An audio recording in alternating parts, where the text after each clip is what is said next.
ప్రియులారా, మన ప్రభు అయిన యేసు క్రీస్తు నామంలో మీకు శుభోదయం. ఆయనను గూర్చి అనుదిన ఆత్మీయ ఆహారం, జూన్ 9 సోమవారం. నేటి మన ధ్యాన లేఖనం తిమోతికి వ్రాసిన 2వ పత్రిక 4వ అధ్యాయం 18వ వచనం. ప్రభువు ప్రతి దుష్కార్యము నుండి నన్ను తప్పించి తన పరలోక రాజ్యమునకు చేరునట్లు నన్ను రక్షించను. యుగయుగములు ఆయనకు మహిమ కలుగును గాక. ఆమేన్.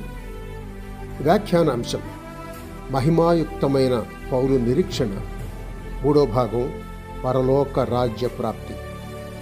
వ్యాఖ్యానాంశం: మహిమాయుక్తమైన పౌలు నిరీక్షణ, 3వ భాగం, పరలోక రాజ్య ప్రాప్తి. వ్యాఖ్యానం: తన పరలోక రాజ్యమునకు చేరునట్లు పౌలుకు ఈ లోకం వదిలిపెట్టడం అంటే పరలోకంలో ప్రవేశించడం. ఇక్కడ కన్ను మూసిన మనం అదే క్షణంలో అక్కడ కన్ను తెరుస్తాం. ఆహా, ఎంత మధుర అనుభవం! పేతురు కూడా ఈ శాశ్వత రాజ్యాన్ని ప్రస్తావించాడు. 2వ పేతురు పత్రిక 1వ అధ్యాయం 11వ వచనం చూడండి. ప్రభువు సైతం తనను నమ్మిన వారికి ఈ రాజ్యం ఇస్తానని చెప్పాడు. మత్తయి సువార్త 25వ అధ్యాయం 34వ వచనంలో. పౌలుకు ఈ విషయంలో ఎలాంటి సందేహం లేదు. దేవుడు తాను ఆరంభించిన దానిని ముగించగలిగిన సమర్థుడు.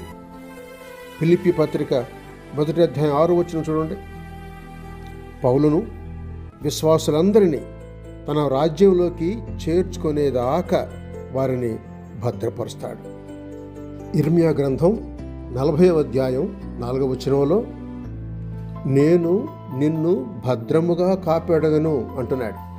పౌలు ఆనందంగా చనిపోవటానికి సిద్ధం అవుతున్నాడు. ఇన్ని రకాల కారణాలు ఏ ఆనందం వెనుక ఉన్నాయి? మరణం గురించి పౌలుకు ఆనందకరమైన అభిప్రాయాలు ఉన్నాయి. తన జీవితాన్ని వెనుదిరిగి చూసుకుంటే ఆనందం, సంతృప్తి ఉన్నాయి.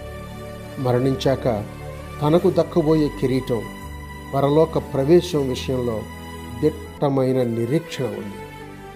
పౌలు మరణంలో ఆనందం ఉంది. సంతోషంగా అతడు చనిపోయాడు. శుభములతో వందనాలు.